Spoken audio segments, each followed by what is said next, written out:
रामचंद्र भगवान की जय। बोल उमापति महादेव की जय।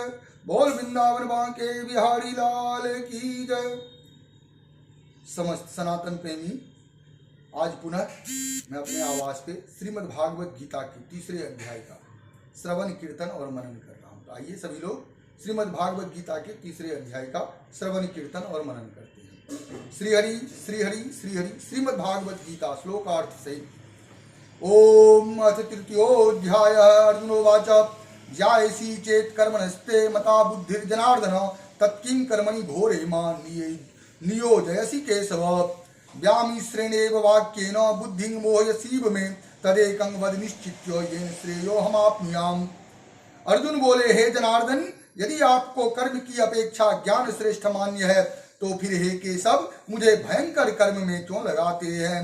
आप मिले हुए से वचनों से मेरी बुद्धि को मानो मोहित कर रहे हैं, इसीलिए उस एक बात को निश्चित करके कहिए जिससे मैं कल्याण को प्राप्त हो जाऊं। श्री भगवान वाच लोके अस्मिन् द्विविधा निष्ठा पुरा प्रोक्ता मया नघ ज्ञान योगेन सांख्यानां कर्म योगेन योगिनम्।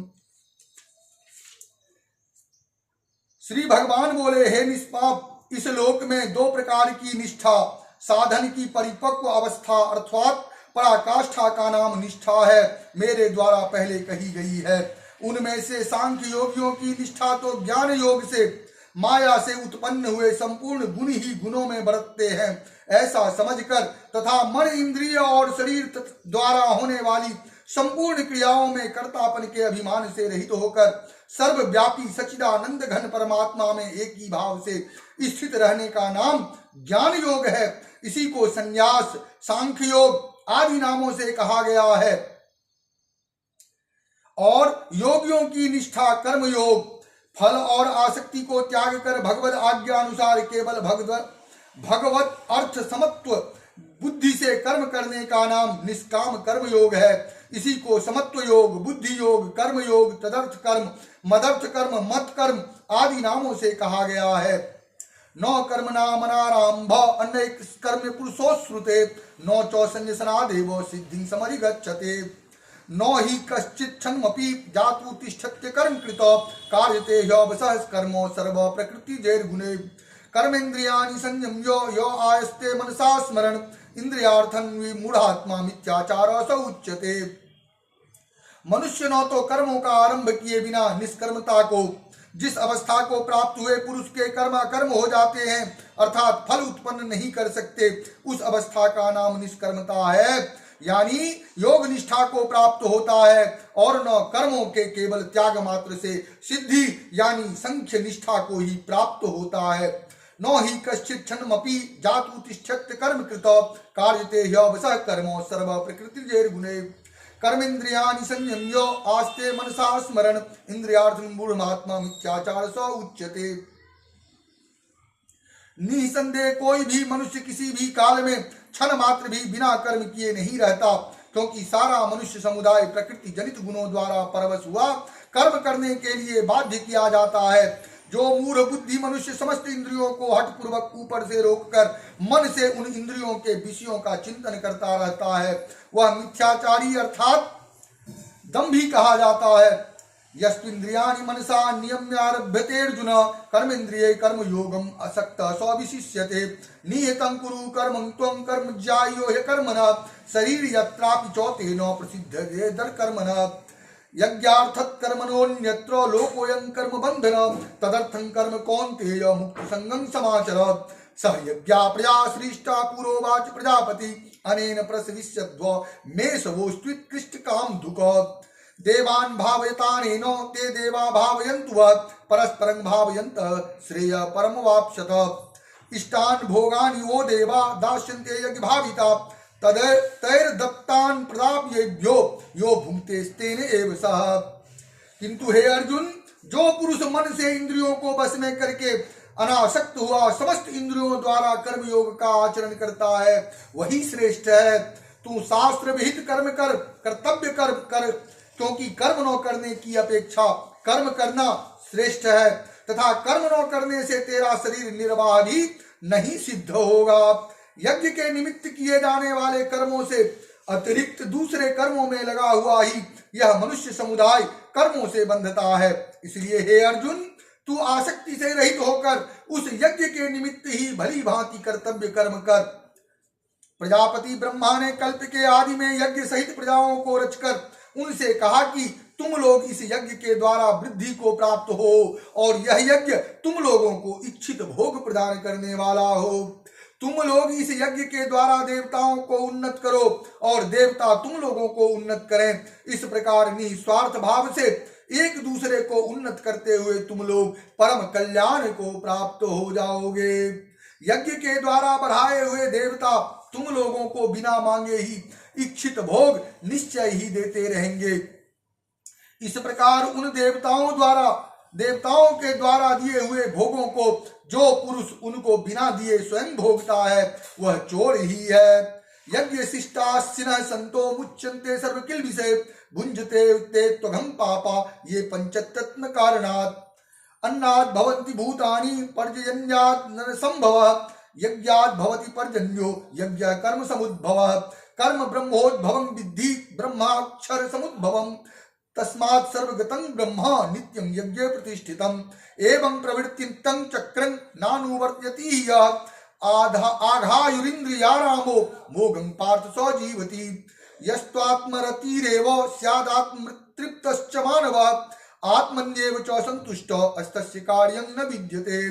यज्ञ से बचे हुए अन्न को खाने वाले से श्रेष्ठ पुरुष सब पापों से मुक्त हो जाते हैं और जो पापी लोग अपना शरीर पोषण करने के लिए ही अन्न पकाते हैं वे तो पाप को ही खाते हैं। संपूर्ण प्राणी अन्न से उत्पन्न होते हैं। अन्न की उत्पत्ति वृष्टि से होती है, वृष्टि यज्ञ से होती है और यज्ञ विहित कर्मों से उत्पन्न होने वाला है। कर्म समुदाय को तुम वेद से उत्पन्न और वेद को अविनाशी परमात्मा से उत्पन्न हुआ जान। इससे सिद्ध होता है कि सर्वव्यापी परम अक्षर परमात्मा सदा ही यज्ञ में प्रतिष्ठित है। हे पार्थ, जो पुरुष इस लोक में इस प्रकार परंपरा से प्रचलित सृष्टि चक्र के अनुकूल नहीं बरतता अर्थात अपने कर्तव्य का पालन नहीं करता, वह इंद्रियों के द्वारा भोगों में रमन करने वाला पापायु पुरुष व्यर्थ ही जीता है। परंतु जो मनुष्य आत्मा में ही रमन करने वाला और आत्मा में ही तृप्त तथा आत्मा में ही संतुष्ट हो उसके लिए कोई कर्तव्य नहीं है। नैव तस्य कृतेनार्थो न कृतेनेव कंचन नो चास्य सर्वभूतेषु कश्चिदर्थव्यपाश्रयः। तस्मादसक्तः सक्तं कार्यं कर्म समाचर असक्तो ह्याचरन् कर्म परमाप्नोति पुरुषः। कर्मणैव हि संसिद्धि माश्रिता जनकादयः लोक संग्रहमेवापि संपश्यन् कर्तुमर्हसे। यद्यदाचर्यति श्रेष्ठ अस्तत् देवेतरो जनः सो यत् प्रमाणं कुरुते लोक अस्तदनुवर्तते। नो मे पार्थस्ति कर्तव्यं त्रिषु लोकेषु किंचन नानवाप्तं वाप्तव्यं वर्त एव च कर्मणि। उस महापुरुष का इस विश्व में न तो कर्म करने से कोई प्रयोजन रहता है और न कर्मों के न करने से ही कोई प्रयोजन रहता है तथा संपूर्ण प्राणियों में भी इसका किंचिन मात्र भी स्वार्थ का संबंध नहीं रहता। इसीलिए तू निरंतर आसक्ति से रहित होकर सदा कर्तव्य कर्म को भली भांति करता रह, क्योंकि आसक्ति से रहित होकर कर्म करता हुआ मनुष्य परमात्मा को प्राप्त हो जाता है। जनकादि ज्ञानी जन भी आसक्ति रहित कर्म द्वारा ही परम सिद्धि को प्राप्त हो गए। इसीलिए तथा लोक संग्रह को देखते हुए भी तू कर्म करने के ही योग्य है, अर्थात तुझे कर्म करना ही उचित है। श्रेष्ठ पुरुष जो जो आचरण करता है अन्य पुरुष भी वैसा वैसा ही आचरण करते हैं। वह जो कुछ प्रमाण कर देता है समस्त मनुष्य समुदाय उसी के अनुसार बरतने लग जाते हैं। हे अर्जुन, मुझे इन तीनों लोकों में न तो कुछ कर्तव्य है न कोई भी प्राप्त करने योग्य वस्तु अप्राप्त है, तो भी मैं कर्म में ही बरतता हूँ। यदि ह्यहं न वर्तेयं जातु कर्मण्यतद्वृतः मम वर्तमानुवर्तन्ते मनुष्या पार्थ सर्वशः। उत्सीदेयुरिमे लोका न कुर्यां कर्म चेदहं शंकरस्य च कर्तास्याहं पौहन्यामि मा प्रजा। सक्ता कर्मण्य विद्वांसो यथा कुर्वन्ति भारत कुर्याद्विद्वांस तथा शक्ति लोक संग्रहम्। न बुद्धि भेदं जनये दज्ञानं कर्म संगिनाम् जोषयेत् सर्वकर्माणि विद्वान् युक्त समाचरन् प्रकृते क्रियमाणानि गुणै कर्माणि सर्वशः अहंकार विमूढत्मा कर्ताहमिति मन्यते। तत्त्ववित्तु महाबाहो गुण कर्म विभागयो गुणा गुणेषु वर्तन्तो इति मत्वा न संजते। क्योंकि हे पार्थ, यदि कदाचित मैं सावधान होकर कर्मों में न बरतूं तो बड़ी हानि हो जाए, क्योंकि मनुष्य सब प्रकार से मेरे ही मार्ग का अनुसरण करते हैं। इसीलिए यदि मैं कर्म न करूं तो ये सब मनुष्य नष्ट भ्रष्ट हो जाए और मैं संकर्ता का करने वाला हूं तथा इस समस्त प्रजा को नष्ट करने वाला बनूं। हे भारत, कर्म में आसक्त हुए अज्ञानी जन जिस प्रकार कर्म करते हैं, आसक्ति रहित विद्वान भी लोक संग्रह करना चाहता हुआ उसी प्रकार कर्म करे। परमात्मा के स्वरूप में अटल स्थित हुए ज्ञानी पुरुष को चाहिए कि वह शास्त्र विहित कर्मों में आसक्ति वाले अज्ञानियों की बुद्धि में भ्रम अर्थात कर्मों में अश्रद्धा उत्पन्न न करे, किंतु स्वयं शास्त्र विहित समस्त कर्म भली भांति करता हुआ उनसे भी वैसे ही करवाए। वास्तव में संपूर्ण कर्म सब प्रकार से प्रकृति के गुणों द्वारा किए जाते हैं, तो भी जिसका अंतःकरण अहंकार से मोहित हो रहा है, ऐसा अज्ञानी मैं करता हूं ऐसा मानता है। परंतु हे महाबाहो, गुण विभाग और कर्म विभाग त्रिगुणात्मक माया के कार्य रूप 5 महाभूत और मन बुद्धि अहंकार तथा 5 ज्ञानेन्द्रियां, 5 कर्मेंद्रियां और शब्दादि 5 विषय, इन सब के समुदाय का नाम गुण विभाग है और इनकी परंपरा की चेष्टाओं का नाम कर्म विभाग है। जो गुण विभाग और कर्म विभाग के तत्व को जानने वाले ज्ञान योगी संपूर्ण गुण ही गुणों में बरत रहे हैं ऐसा समझकर उनमें आसक्त नहीं होता। प्रकृते गुण सम्मूढ़ा सौजन्ते गुण कर्मसु तन्कृतस्न विदो मादान मंदान कृतस्त भिन्न विचालयेत् मयि सर्वाणि कर्माणि संन्यास्याध्यात्म चेतसा निराशीर निर्ममो भूत्वा युध्यस्व वितज्वरा। ये मे मतमिदं नित्यं मनुतिष्ठन्ति मानवा श्रद्धवन्तो न सूयन्तो मुच्यन्ते तेऽपि कर्मवे। ये त्वेतद्भ्यसूयन्तो नानुतिष्ठन्ति मे मतं सर्वज्ञान विमूढांस् अस्तान् विद्धि नष्टान् चेतसः। सौदृशं चेष्टते स्वस्या प्रकृतिर्ज्ञानवानपि प्रकृतिं यान्ति भूतानि निग्रह किं करिष्यते। प्रकृति के गुणों से अत्यंत मोहित हुए मनुष्य गुणों में और कर्मों में आसक्त रहते हैं। उन पूर्णतया न समझने वाले मंद बुद्धि अज्ञानियों को पूर्णतया जानने वाला ज्ञानी विचलित न करे। मुझ अंतर्यामी परमात्मा में लगे हुए चित्त द्वारा संपूर्ण कर्मों को मुझ में अर्पण करके आशा रहित, ममता रहित और संताप रहित होकर युद्ध कर। जो कोई मनुष्य दोष दृष्टि से रहित और श्रद्धा युक्त होकर मेरे इस मत का सदा अनुसरण करते हैं, वे भी संपूर्ण कर्मों से छूट जाते हैं, ऐसा भगवान श्री कृष्ण अर्जुन से कहते हैं।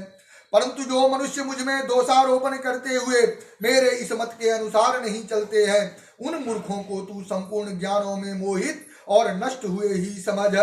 सभी प्राणी प्रकृति को प्राप्त होते हैं, अर्थात अपने स्वभाव के परवश हुए कर्म करते हैं।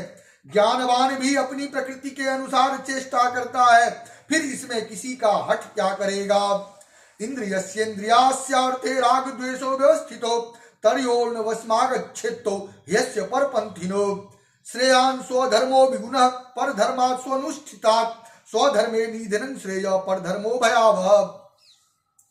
इंद्रिय के अर्थ में अर्थात प्रत्येक इंद्रिय के विषय में राग और द्वेष छिपे हुए स्थित है। मनुष्य को उन दोनों के वश में नहीं होना चाहिए, क्योंकि वे दोनों ही इसके कल्याण मार्ग में विघ्न करने वाले महान शत्रु हैं। अच्छी प्रकार आचरण में लाए हुए दूसरे के धर्म से गुण रहित भी अपना धर्म अति उत्तम है। अपने धर्म में तो मरना भी कल्याणकारक है और दूसरे का धर्म भय को देने वाला है। अर्जुनोवाच अथ केन प्रयुक्तोऽयं पापं चरति पुरुषः अन्निच्छन्नपि वर्ष्णेय बलादीव नियोजितः। अर्जुन बोले, हे कृष्ण, तो फिर यह मनुष्य स्वयं न चाहता हुआ भी बलात् लगाए हुए की भांति किससे प्रेरित होकर पाप का आचरण करता है। श्री भगवानोवाच काम एष क्रोध एष रजो गुण समुद्भव महासरो महापाप्मा विध्येयन्मिहि वैरिणीम् धूमेनाव्रियते बहिर्यर्थादर्शो मलेन च यथोल भयनावृतो गर्भ अस्थादेन दमावृतम। श्री भगवान बोले, रजोगुण से उत्पन्न हुआ यह काम ही क्रोध है। यह बहुत खाने वाला अर्थात भोगों से कभी न आघाने वाला और बड़ा पापी है। इसको ही तू इस विषय में वैरी जान। जिस प्रकार धुएं से अग्नि और मैल से दर्पण ढक जाता है तथा जिस प्रकार जेर से गर्भ ढका रहता है, वैसे ही उस काम के द्वारा यह ज्ञान ढका रहता है। आवृतिं ज्ञान में तेनो ज्ञानिनो नित्य वैरिना काम रूपेण कौन्तेय दुष्पुरे नानलेन च इंद्रियाणि मनो बुद्धि रस्याधिष्ठान मुच्यते एतैर्विमोहत्येत्येष ज्ञानम् आवृत्य देहिनम्। तस्मात् त्वमिन्द्रियाण्यादौ नियम्य भर्तर्षभ पाप्मनां प्रजहिंहेनं ज्ञान विज्ञान नाशनम्।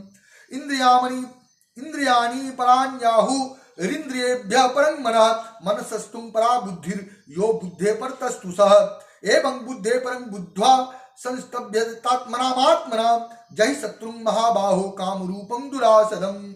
और हे अर्जुन, इस अग्नि के समान कभी न पूर्ण होने वाले काम रूप ज्ञानियों के नित्य वैरी के द्वारा मनुष्य का ज्ञान ढका हुआ है। इंद्रियां, मन और बुद्धि ये सब इसके वास स्थान कहे जाते हैं। यह काम इन मन, बुद्धि और इंद्रियों के द्वारा ही ज्ञान को आच्छादित करके जीवात्मा को मोहित करता है। इसीलिए हे अर्जुन, तू पहले इंद्रियों को बस में कर इस ज्ञान और विज्ञान का नाश करने वाले महान पापी काम को अवश्य ही बलपूर्वक मार डाल।